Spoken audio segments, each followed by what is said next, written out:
Hey there, y'all. Lolita here, and I am getting ready to do some Christmas cookie cooking. So, y'all, what do you like to cook for Christmas? I'm going to be cooking these Christmas cookies. I do it every year as gifts for my friends, and I also take some to the Northwest Veterans Home. My father was a veteran, and I like to bless our veterans. So here we go. I'm going to cook. My favorite is Hello Dolly cookies. If you've never made those, I'm going to have the recipe in here and I will show you them also. I like to make these. Oh goodness, these are so good.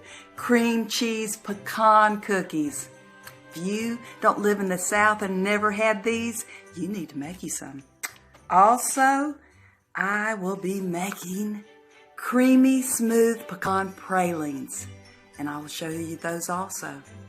And I like to make peanut butter cookies and put little Hershey Kisses in them. So y'all, stay tuned.